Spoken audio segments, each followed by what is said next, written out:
तो we were not orthodox people, हमको बनाया गया। तो हम कश्मीरी हिंदू हैं, इसका मतलब ये नहीं कि सब नेहरू के औलाद हैं। कश्मीर का आदमी, हर एक इंसान अपने आप को जिहादी मानता है। वो बोलता है मैं दीन के लिए लड़ रहा हूँ, I am a Islamic warrior. लोग इजराइल हमस की बात करते हैं। ये हिंदू मुसलमान का इश्यू सबसे बड़ा है, क्योंकि ये उनके जो हदीस है उसमें लिखा है कि आपने हिंद को जीत लिया तो गजवाए हिंद होना पक्का है। पाकिस्तान से हिंदू और सरदार खत्म हो गए। वो 20% थे, आज 1.5% है। कहाँ गए? कॉन्फ्लिक्ट पाकिस्तान की वजह से नहीं है। Pakistan is one of the tools.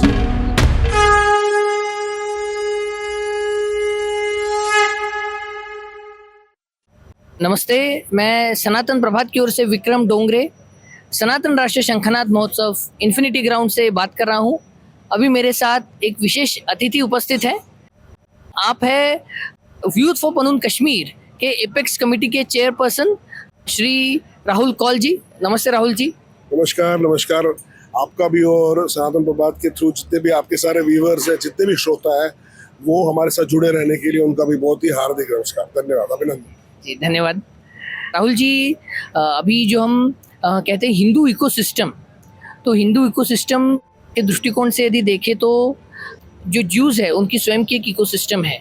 यदि देखा जाए तो हमारे जो शत्रु है, open enemies, Islam, Christianity and even Marxism, जो आजकल वोकिज्म के नाम से प्रसारित हो रहा है, तो उस दृष्टिकोण से हिंदुओं की इकोसिस्टम बिल्ड होने के लिए क्या ऑब्स्टिकल्स है and how should they get over them? What do you think? ये बहुत वैलिड पॉइंट है, क्योंकि अगर हम लोग एक बहुत बड़ा कंज्यूमर फोर्स है, 100 करोड़ के ऊपर लोग हैं और ज़्यादा ही है, और हमारी अपनी क्षमता है जहां हम कार्यरत हैं कुछ बनाने में, खर्च करने में या खरीदने में। So we are basically for the rest of the world were a very big consumer market, और हम लोग अपनी शक्ति को पहचान नहीं पा रहे हैं। प्रोबेबली बहुत सारे कारण हैं। एक तो ये आप समझ के चलिए कि जैसे आपने ज्यूज की बात की, अमेरिका की बात की, 200 साल पुरानी इकोनॉमी है अमेरिका, उसके अंदर हर बार ज्यूज का एक योगदान रहा है उसके इकोसिस्टम को स्ट्रेंथन करने में। और सबसे बड़ी बात है अमेरिका, अगर आप अमेरिका को देखें तो अमेरिका पर से इंडिजिनसली कोई एक पर्टिकुलर एक इंडिजिनस एथनिक कम्युनिटी नहीं है। Americans, it's a conglomeration of multiple people who have come to that place, and what they have done is उन्होंने वहाँ के indigenous ethnic race red Indians को बाहर फेंक दिया और वहाँ बन के आए, और जहाँ पर फिर जिसको जैसा लगा, जैसे मोस्टली ज्यूज ने भी बहुत सारा इकोनॉमिक फ्रंट पे काफी सारा कंट्रोल वहाँ पे लिया, तो उस कंट्री को ऊपर लाने लगे ऑन बेसिस सर्टेन प्रिंसिपल्स। वो प्रोग्रेसिव वर्ल्ड का प्रिंसिपल हो, क्रिश्चियनिटी के बेस पे प्रिंसिपल हो, ज्यूज को अपने भला करना था कि वो कैसे करें, उनको पता था कि हम कहाँ पे किसके साथ जा रहे हैं। So it all resulted into a force जिसकी इकोनॉमी सबसे पहले बहुत पुरानी है। देखिए हम तो 76वें साल में हैं आज़ादी के। पहले 10-20 साल तो हमको संपत्ति नहीं पड़े कि हम लोगों को पहले अपने आप को संभालना कैसे। Then we were a conglomerate of multiple ethnicities. South की एक अपनी एथनिसिटी है जिनका लाइन ऑफ थिंकिंग ज्योग्राफिकली और बायोलॉजिकली हर एक रीजन का अपना एक थॉट प्रोसेस होता है। वहाँ के लोग अलग खाते हैं, पहनते हैं, मौसम अलग है उनका, भले ही हिंदू हो सब, लेकिन एक सोच का तरीका जिसको बोलते हैं ना कंज्यूमर बिहेवियर, ये हर जगह का अपना है, हर रीजन का। इंडिया का तो प्रॉब्लम ये है कि इंडिया के हर रीजन में अपना बिहेवियर अलग है। अमेरिकन में तो वो कह सकते, अमेरिका में वो ये नहीं करेगा कि कैलिफोर्निया का बिहेवियर अलग है और न्यू साउथ वेल्स का अलग है और या न्यूयॉर्क का अलग है। वो अमेरिकन बिहेवियर बोलेगा, क्योंकि that's how people are staying there. But India में ऐसा नहीं है, और मे बी उसकी वजह से इस चीज को समझने, इस चीज को कंसोलिडेशन में जो टाइम लगेगा, it will still take time, जहां पर हमें ये समझ में आएगा कि हमारा जो ये यूनिफाइड हिंदू इकोसिस्टम की स्ट्रेंथ है, ये क्या क्या कर सकती है, कैसे एक कोर न्यूक्लियस एक डाइवर्सिफाइड डोमेन्स को कंट्रोल कर सकता है, और वो डोमेन उस जगह में एक्सेल करे, उसमें ही वो आगे बढ़े। और मैं डोमेन्स का मतलब है वो भले ही अलग अलग सेक्टर्स होते हैं, रेवेन्यूज जनरेशन के, कंजम्पशन के, वो मल्टीपल है, हर जगह होते हैं। तो ये डोमेन को उसी डोमेन की राह में कैसे चलाया जाए, और ये एक न्यूक्लियस कैसे कंट्रोल करे इसको, जैसे ज्यूज कंट्रोल करते हैं। आप जानते हैं देयर इज वन सेइंग कि दुनिया में 12 ही फैमिली हैं जो पूरे वर्ल्ड के इकोनॉमिक स्ट्रक्चर को, भले वो कोई भी हो, वो ड्रग्स कार्टेल हो, वो आर्म्स कार्टेल हो, वो फाइनेंस का मार्केट हो, रियल एस्टेट हो, ये 12 ही फैमिली है और most of them are Jews जो इसको हैंडल करती है और कंट्रोल करती है। अभी उनमें ऐसा क्या है जो हिंदुओं में नहीं हो सकता? तो consolidation of thought, coming over out of your persecution complex. हम 1000 साल के परसिक्यूशन और साथ साथ में जो पीढ़ियां बनती गई, जो उभर के आती रही पीढ़ियां, उनको भी जिस तरह की पढ़ाई मिली, उनको जिस तरह के इनपुट्स मिले, क्योंकि आपका दिमाग देखिए इट्स ए डेटा, अल्टीमेटली आप एक डेटा स्टोरेज में जो डालेंगे, आप उस तरह का एक व्यक्तित्व, एक पर्सनैलिटी होके बाहर आएंगे। अगर मैं आपको परसिक्यूटेड थॉट प्रोसेस के साथ बड़ा करूं तो मैं एक परसिक्यूटेड पर्सनैलिटी बनूंगा। मुझे लगेगा हर कोई मुझे दबाने के लिए ही हुआ है और मुझे ऐसे ही रहना है, तब मेरा जिंदा रहना पॉसिबल है। जैसे आज एक माइनॉरिटी कम्युनिटी किसी पर्टिकुलर प्रदेश रीजन में जाके एक मेजॉरिटी को धमकाती है और मेजॉरिटी के लोग उधर से बाहर खिसक के भाग जाते हैं, ये कहीं पे भी वर्ल्ड में नहीं होता। लेकिन ये परसिक्यूशन है, जहां पर उसको लगता है कि मैं अगर ऐसा ना करूं तो मैं इसकी सजा बहुत ज्यादा भुगतूंगा, और ये सजा भुगतने के कारण, उस परसिक्यूशन कॉम्प्लेक्स के कारण जो उसके डीएनए में आया है, वो इसको ओवरकम नहीं करना चाहता। He gets come to it, वो उसके अंदर ही बह जाता है और उसको बोलता है यही तरीका ठीक है, निकलना, भागना। Yes, because it is because of the reason how we have been in. तो मेरे को लगता है अभी जो न्यू एज जनरेशन है, न्यू एज थॉट प्रोसेस है, न्यू एज स्पिरिचुअल ऑर्गेनाइजेशन है, सनातन संस्था है, ये न्यू एज है। ये बहुत क्लियरली आपको शौर्य की बात करती है, ये आपको शास्त्र की बात करती है, शस्त्र की इंपॉर्टेंस समझाती है, ये आपको ये भी बताती है कि स्पिरिचुअली आप कैसे, जब आप इन सारे उलझनों से, इन एंजाइटी से बाहर रहोगे और स्पिरिचुअली एलिवेट रहोगे, तो आपका पर्सनल लाइफ, आपकी सोशल लाइफ, आपकी कमिटमेंट जिंदगी में कैसे उभर के अच्छी हो सकती है। So it is not a orthodox thought process, it's a very progressive thought process जो बेसिकली सनातन धर्म रहा है। We have always been a very progressive thought process. हमारे में जो मेल एंड फीमेल की रिलेशनशिप्स भी होती थी, वो भी उसी तरह से डिफाइन की जाती थी जैसे किसी चीज के और उगम की या संस्कृति की बात की जाए। तो we were not orthodox people, हमको बनाया गया। 1339 से पहले कश्मीरी पूरा हिंदू लैंड था, कश्मीर पूरा। और हमारे यहाँ पर आपने देखा होगा, कश्मीर के अंदर हमारे यहाँ वर्ण नहीं है। हमारे यहाँ पर जैसे ये बनिया है, ये वैश्य है, ये हमारे यहाँ सब है कश्मीरी पंडित है। मतलब अगर वो बेकरी की दुकान भी चला रहा है वो कश्मीरी पंडित है, वो सब्जी बेच रहा है वो कश्मीरी पंडित है। हमारे यहाँ पर मांसाहार भी खाते हैं तो वो भी कश्मीरी पंडित है जो मांस बेचता है। तो ये चीज ऐसी थी कश्मीरी। और जो बड़े से बड़े स्कॉलर हैं वो भी कश्मीरी पंडित है। जो बड़े से बड़े योद्धा हो, ललितादित्य हो, वो कोटा रानी हो, या कितने सारे हमारे योद्धा होंगे, वो सारे के सारे कश्मीरी पंडित थे। तो कहने का मतलब है कि तब कैसे ये लोग मैनेज करते थे। There was no such factor जिसकी वजह से वो अपने आप को कहीं नीचा और कहीं ऊपर समझे। तो कंट्रोल फैक्टर का जो मैकेनिज्म है, ये लाया गया हमारे समाज में, हिंदू समाज में। Mostly Britishers played a very strong role in this, कि अगर इस समाज में एक पर्टिकुलर लाइन ऑफ ब्रीड को ऊपर उठाया जाए और दूसरे को दबाया जाए, उसको कंट्रोल दिखेगा आते हुए, और इसको दबाएगा तो एक बहुत बड़ा गैप आ जाएगा समाज के अंदर। क्योंकि पॉवर्टी थी। सपोज अगर एग्जाम्पल ले लीजिए, ब्राह्मण्स को उनको लगा कि इनको एम्पावर करके हम नीचे की जातियों को ऐसा करेंगे जो बहुत गरीब है, तो इनका जो वेज आ जाएगा, कल यही वेज इनको बर्बाद कर देगा। ये कभी भी इसको साथ में नहीं जोड़ पाएंगे। तो आज का जैसे सनातन संस्था काम करती है, मेरे को लगता है ये एक बहुत बड़े प्रोग्रेसिव स्टेप्स है, और इसके अंदर भी कहीं ना कहीं डिवाइन इंटरवेंशन होता है हर बार समय में, क्योंकि ये साइक्लिक कर्म है। देश का भी, राष्ट्र का भी अपना कर्म है, राष्ट्र भी अपने कर्म से आगे बढ़ता है।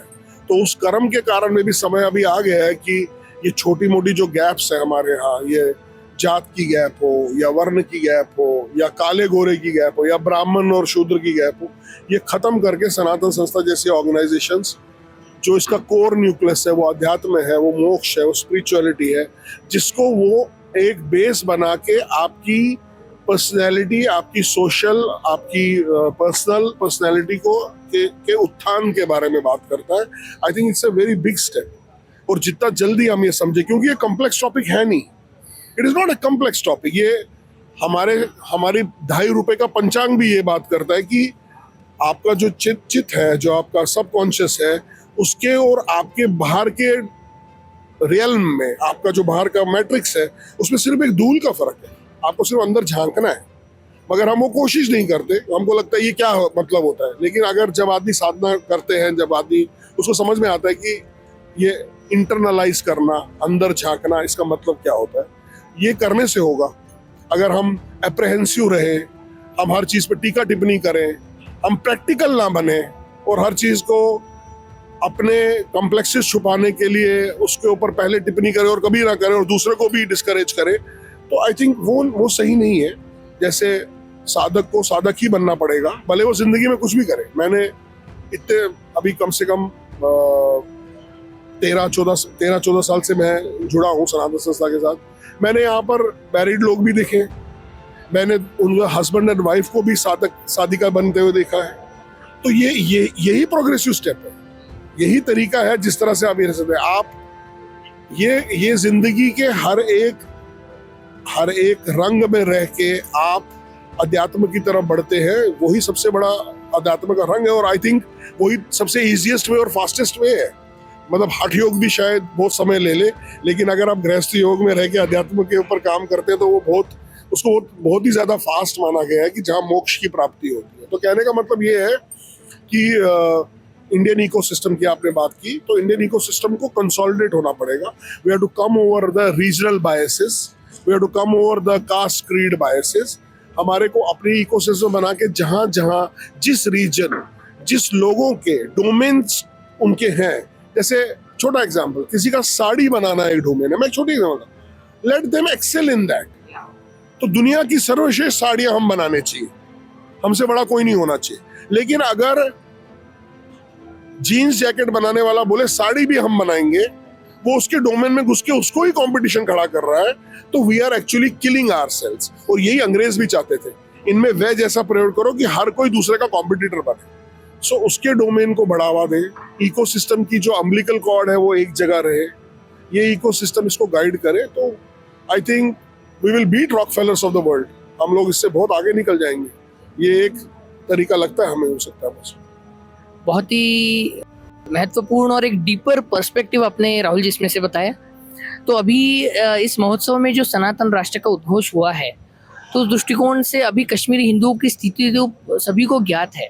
तो Sanatan Rashtra, how can it play a pivotal role do you feel in getting away with the जो इश्यू अभी चल रहा है कश्मीरी हिंदुओं का? अभी भी उनको स्वयं का कश्मीर नहीं मिल पाया है, तो उस पर आपके विचार? देखिए, एक चीज जो भारत का पॉलिटिकल इकोसिस्टम है या डिस्पेंसेशन है, उसकी एक बहुत बड़ी त्रासदी रही है, उसका एक इंटरनल कॉन्फ्लिक्ट रहा है। मैं पार्टीज में नहीं जाऊंगा, कांग्रेस क्या कहती है, बीजेपी क्या करती है, क्योंकि मेरे लिए जब तक सोल्यूशन नहीं है तो मेरे लिए सब सेम है। कंपल्शन किसी के कुछ भी हो, लेकिन अगर वो सोल्यूशन समझ नहीं पा रहे और सोल्यूशन को एड्रेस नहीं करना चाहते the way it should be, तो हमारे लिए दोनों, कोई भी पार्टी इसमें आए सेंटर में, हमारे लिए वो सेम है। पॉलिटिकल डिस्पेंसेशन जो भारत का रहा है, उनका एक सबसे बड़ा कॉन्फ्लिक्ट ये रहा है कि वो कश्मीर के मामले को, जो कश्मीर को देखते हैं एक पॉलिसी पॉइंट ऑफ व्यू से, उनको ये समझ में नहीं आता कि हमें कश्मीर के अंदर जो चल रहा है, इसको सेपरेटिज्म कहना चाहिए, इसको टेररिज्म कहना चाहिए, इसको मिलिटेंसी कहनी चाहिए, कि इसको जिहाद कहना चाहिए। ये एक साइड है जो परपेट्रेटर्स है, जो आपके जिन्होंने वहां फसाद क्रिएट किया। अब जो इसके भुगते हुए हैं, इनको ये समझ में नहीं आ रहा, तो इनको मैं इंटरनली डिस्प्लेस्ड कहूँ, इनको मैं रिफ्यूजी कहूँ, इनको मैं जेनोसाइड विक्टिम कहूँ, इनको मैं जेनोसाइड सर्वाइवर कहूँ, या इन्होंने बहुत इजी शब्द निकाल दिया माइग्रेंट। ये ना समझते हुए कि माइग्रेंट होता है जो विलफुली कहीं से निकले। कश्मीर में अगर धर्म के नाम पे लड़ाई नहीं होती, जिसको आज मैं बहुत दावे से बात बोलता हूँ कि कश्मीर में भले ही इंडिविजुअली इनके कुछ वक्ता टीवी के डिबेटों में ये बोले कि कश्मीर का जो चैलेंज रहा है वो कश्मीर से हिंदुओं को खदेड़ने का एक प्लान रहा है ताकि कश्मीर एक मेजॉरिटी इस्लामिक स्टेट बनते रहे। लेकिन ये बेनिफिट इनको पॉलिटिकली वोट के लिए मिलते रहे, किसी भी ऑर्गेनाइजेशन, किसी भी पॉलिटिकल पार्टी को। तो पॉलिटिकल लीवरेज लेने के लिए ये स्टेटमेंट्स पक्का यूज हुए हैं। लेकिन जब ये बात की जाए कि ठीक है, अभी आप इस बात को मानते हैं कि कश्मीर का जो इशू है ये धर्म के नाम पे हुआ है, अगर तो इस धर्म के नाम पे इसको रिवर्स करने के लिए क्या किया जाए, how will you reverse it? आपको पहली बात होगी कि आपको मानना पड़ेगा कि कश्मीर में जो इशू है ये एक रिलीजियस क्लींजिंग है, ये एक एथनिक क्लींजिंग है, ये एक जेनोसाइड है, जातीय नरसंहार है। आप ये नहीं करना चाहते क्योंकि वहां से आपके जो अलग अलग एजेंडा है, पॉलिटिकल एजेंडास, वो मार खाते हैं। जैसे आप एक साइड में सीए एनआरसी आपने लागू किया, बहुत अच्छा कदम है कि देश में कहीं भी अगर हिंदू खतरे में है तो वो भारत में आ जाए, he will be supported and by this ecosystem of Hindu, जो इंडिया कहना चाहती है उसको कि ये मेजॉरिटी हिंदू इकोसिस्टम है, क्योंकि इसी मेजॉरिटी इकोसिस्टम ने ही तो बीजेपी को जिताया। अगर बीजेपी की बात करें तो ये जीते उसकी वजह से। अब ये वो मैसेज दे रहे हैं, लेकिन पीछे से इनको कहीं आवाज आती है कि फिर आपके देश में ये 4 लाख 5 लाख हिंदू रिफ्यूजी क्यों है, जो अपने देश में रिफ्यूजी है। ये इसका काउंटर इनके पास नहीं है, इसको ये एड्रेस नहीं करना चाहते। इसको ये नेहरूवियन एलिटिज्म की बात करते हैं। आप जहां समाज उखड़ता है वहां आप विंडिक्टिव नहीं हो सकते, वहां आप समाज के प्रति वेंडेटा नहीं रख सकते कि नेहरू ने यूएन में जाके इतना बड़ा लफड़ा किया तो नेहरू के अगर ये लोग हैं, हमारे अलग हम कश्मीरी हिंदू हैं, इसका मतलब ये नहीं कि सब नेहरू की औलाद है। Nehru was one of us and there are so many amongst them also जिन लोगों ने मिस्टेक्स किए। वो मिस्टेक अगर हम आज गिनाने पे आ जाए तो बहुत बड़ा ये हो जाएगा। आज जहां पर जो एक दुनिया का सबसे बड़ा एक ऑर्गेनाइजेशन मानते हैं जो राष्ट्र के लिए बना है, वो हिंदू राष्ट्र के लिए बना है, वो बोलता है हिंदू राष्ट्रांग भूता, लेकिन वो आज इस्लामिक मंच भी खोलता है, वो मुस्लिम मंच भी खोलता है। तो कहीं ना कहीं हमें भी दुख होता है कि क्यों डाइवर्सिफाई करना है जब आपका एजेंडा एक पर्टिकुलर के लिए है। तो गलतियां तो होती हैं, ये गलती नेहरू ने भी की है, लेकिन इसका मतलब नहीं है कि ये गलती की पूरा जो भुगते वो पूरा समाज भुगते। तो कहने का मतलब है आज के जो कॉन्फ्लिक्ट पॉलिटिकल डिस्पेंसेशन में है, they are not able to decide that how do we address. इनको लगता है कि अगर आप कश्मीर में अपीसमेंट की पॉलिसी रखेंगे तो शायद वहाँ के लोगों का मन बदलेगा, लेकिन ये तब होता है जब आप कॉन्फ्लिक्ट को ही नहीं समझते। कॉन्फ्लिक्ट पाकिस्तान की वजह से नहीं है, Pakistan is one of the tools. 47 में एक छोटा हिस्सा उभर के आया जब कश्मीर में मुसलमानों को ये समझ में आया कि धर्म के नाम पे भी एक देश लिया जा सकता है। तो what was that? A trigger to them कि हाँ, क्योंकि 31 में वो शेख अब्दुल्ला के अंडर खिलाफत कैलिफेट मूवमेंट स्टार्ट कर चुके थे, उन्होंने तब दिया था नारा रलियू चलियो और गलियू 31 में। तो उनको पता था कि खिलाफत शुरू हो चुकी है। 47 में पाकिस्तान भी बन गया धर्म के नाम पे। तो उन्होंने बोला कि अगर कश्मीर एक इस्लामिक स्टेट बनता है और यहाँ से हम अप्रूव कर दे यहाँ के एबॉरिजिन्स को, जिनकी एक कल्चरल कंटिन्यूटी है, अगर हम उनको अप्रूव कर दे तो हम लोग भारत को एक विंडो की तरह देखेंगे जहां पर हम इसी प्रोसेस को रेप्लिकेट करेंगे। भले हम रीजन वाइज एक साथ ना करें, लेकिन जिन रीजन्स में हिंदू डोमिनेंट है वहां पर इसको रेप्लिकेट करेंगे। और आपने देखा जब कश्मीर में जिहाद के पौधे को सींचा गया, इसने अपना टहनिया वहीं फैलाई जहां हिंदू माइनॉरिटी में था, और यही प्रोसेस थी। आपको घर बेचना पड़ा, वो भले कैरा ना हो, वो आपको मतलब 50 कश्मीर तो मैं गिना सकता हूँ, बार बार वो चीज बोल के it doesn't help us. But my point is, आप पहले कॉन्फ्लिक्ट को समझिए, कॉन्फ्लिक्ट को बोलिए। कश्मीर का conflict is between it's a religious conflict. यहाँ एक एथनिसिटी को उखाड़ा गया है, ये एक जेनोसाइडल एक्टिविटी है, क्योंकि जेनोसाइड कोवेनेंट में जो पॉइंट है, ये समाज, हिंदू समाज इन पूरे कोवेनेंट्स को फॉलो करके खत्म हो जाए। अभी वो डिनाइल के मोड में है, अभी तो बोलते हैं ऐसा हुआ ही नहीं, अब ये डिनाइल और जेनोसाइड के मोड में है। तो आप जब डिनाइल में हो, सबसे बड़ा है वो 10वां है कि जब सच इतना बड़ा हो जाता है कि आदमी बोलते हैं ये तो हुआ ही नहीं। फिर पहलगाम होता है, फिर जहां धर्म के नाम पे पूछा जाता है तो सबकी आंखें और कान खड़े होते हैं कि अच्छा, जब वंधामा हुआ था, जब नाड़ी मर्ग हुआ था, जब छठी सिंहपुरा हुआ था, जब संग्रामपुरा हुआ था, जब 2000 में वापस पहलगाम में यात्रियों को मारा था, तो ये जो मास मैसेकर हुए, क्या ये भी धर्म के नाम पे थे? ऑब्वियसली धर्म के नाम पे थे। आज थैंकफुली मीडिया आपके पास है, 1 मिनट में पता चलता है कि पहलगाम में क्या हुआ।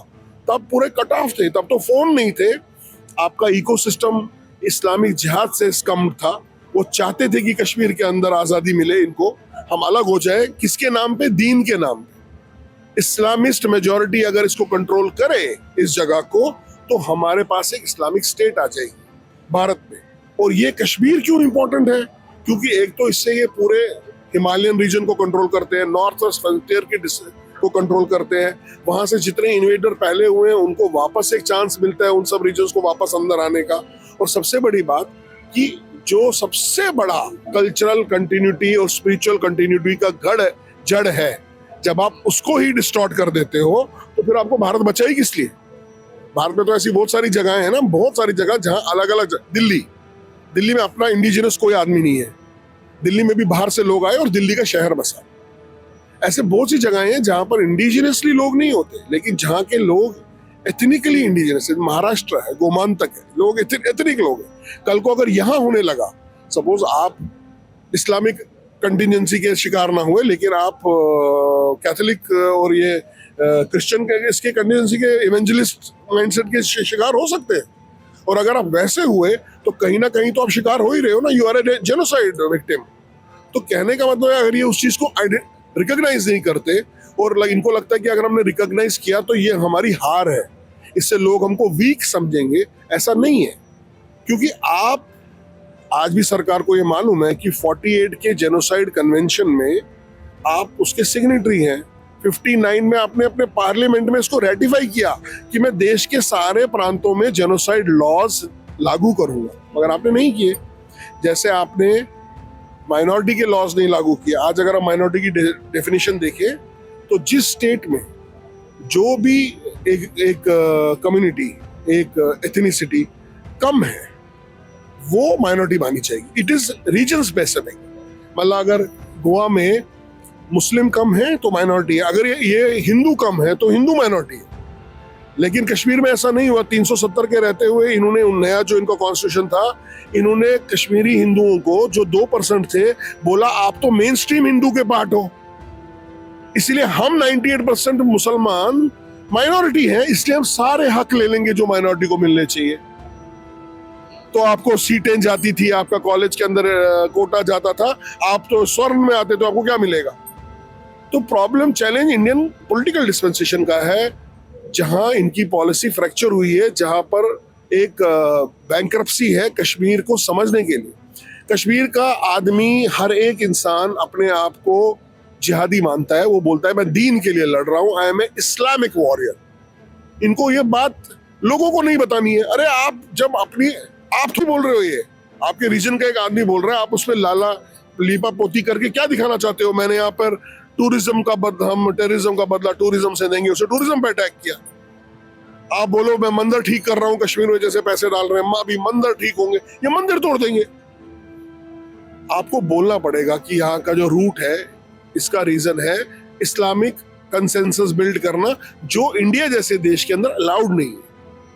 इसके अंदर यहाँ के एबॉरिजिन्स को वापस लाना पड़ेगा। और अगर ये जेनोसाइड विक्टिम है, इसको पूछना पड़ेगा कि तू क्या चाहता है, क्योंकि वर्ल्ड वाइड यही तरीका है जेनोसाइड के विक्टिम्स को रिहैबिलिटेट करने का। उससे आप जिहाद को बुलडोज कर सकते हो। तो चैलेंज है हमारे पॉलिटिकल विल के साथ साथ इंटेलेक्चुअल बैंक्रप्सी का भी, जो समझना पड़ेगा इनको कि भाई कश्मीर को अगर समझना है तो स्टेक होल्डर से बात करो।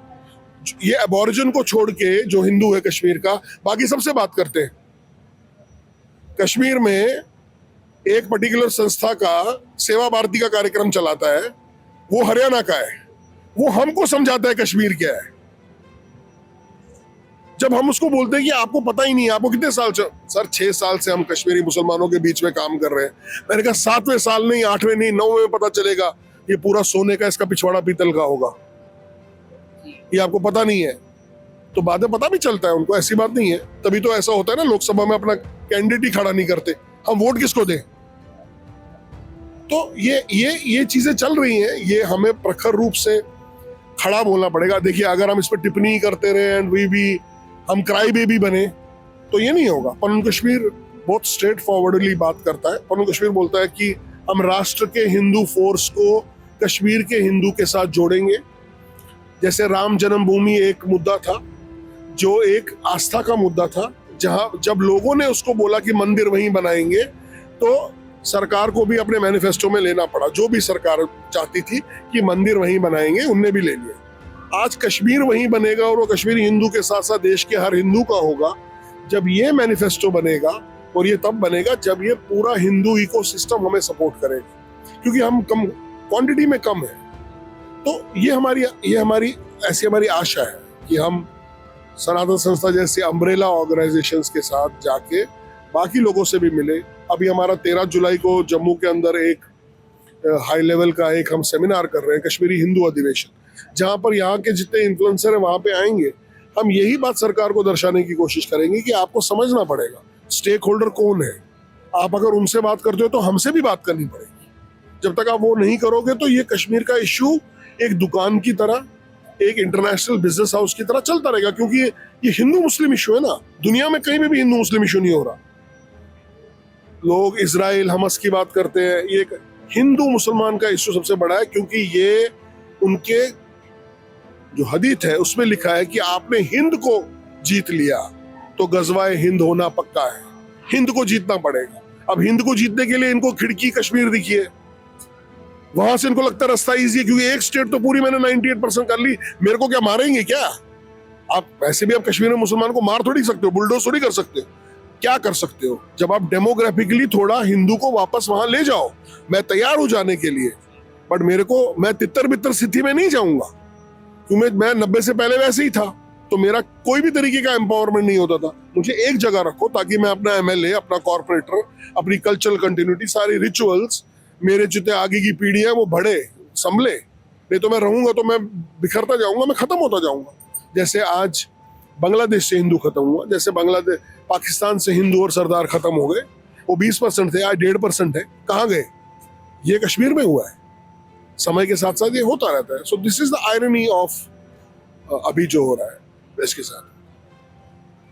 यानी इसमें से यही बात उभर कर आती है कि सनातन राष्ट्र का तो उद्घोष हो गया, लेकिन उसका जो इम्प्लीमेंटेशन है उसके लिए स्ट्रॉन्ग ऐसी हिंदू इकोसिस्टम होनी चाहिए।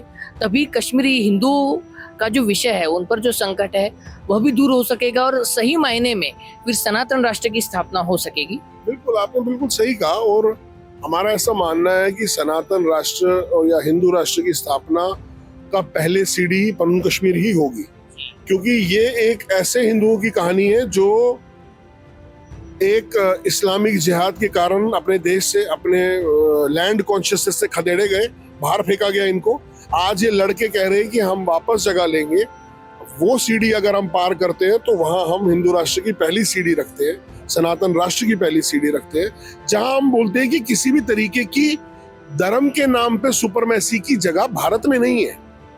आप रहो, जैसे आज मैंने ग्रंथ पढ़ा है हिंदू राष्ट्र का, क्यों कैसे होना चाहिए, उसमें हर एक की जगह है, हर एक के लिए जगह है। आप अमेरिका जाते हो, वो तो बोलते हैं ना हम Christian Republic democratic state of America है, आपको यहाँ रहना पड़ेगा, तो यहाँ क्रिश्चियन लॉज हैं, यहाँ डेमोक्रेटिक लॉज हैं, आपको यहाँ मानना पड़ेगा। तो हर कोई भारतीय भी हो, हिंदू मुसलमान सिख ईसाई, बिल्कुल सर मुंडी नीचे रख के चलता है, बराबर बोलता है, नहीं तो यहाँ से डिप्यूट कर देंगे। तो भारत में भी ऐसा होना चाहिए। जो यहाँ रहेगा, जो दुय्यम लेवल का रहेगा, उसको मेजोरिटी की ही बात सुननी पड़ेगी। हर जगह ऐसा होता है। फ्रांस में क्रिश्चियंस अगर ज्यादा हैं तो दूसरे वाले लोग क्रिश्चियंस की, क्योंकि वो मेजोरिटी है। इसे नेचुरल फिनोमेना हर जगह है। हमारे यहाँ ये पहली जगह है जहां पर सेक्युलरिज्म भी है और माइनॉरिटी के लिए एक सरकार भी है, और माइनॉरिटी के लिए कोटा भी है, और सेक्युलरिज्म भी है, और माइनॉरिटी की सुनी जाती है, उनको अपील किया जाता है। तो इससे जैसे वो आयरन विल चाहिए, वो तो आना ही पड़ेगा, और उसके लिए हिंदू को खड़ा होना पड़ेगा, हम सबको खड़ा होना पड़ेगा, और उसको बोलना पड़ेगा कि अगर अगली बार भी किसी को हिंदू एस्पिरेशंस पे जीतने की उम्मीद है तो उसको हिंदू पॉलिसी डिसीजंस ही हिंदू के फेवर में लेने पड़े, जिसके लिए सर्वोपरि हिंदू राष्ट्र, सनातन राष्ट्र। जी धन्यवाद राहुल जी। तो सनातन राष्ट्र की जो पहली सीढ़ी है, हम आशा करते हैं कि वो पनून कश्मीर, अपना कश्मीर अपने हाथों में आएगा। इसी के साथ सनातन प्रभात के लिए मैं विक्रम डोंगरे, सनातन राष्ट्रीय शंखनाद महोत्सव, इन्फिनिटी ग्राउंड, पोंडा, गोवा से। नमस्ते।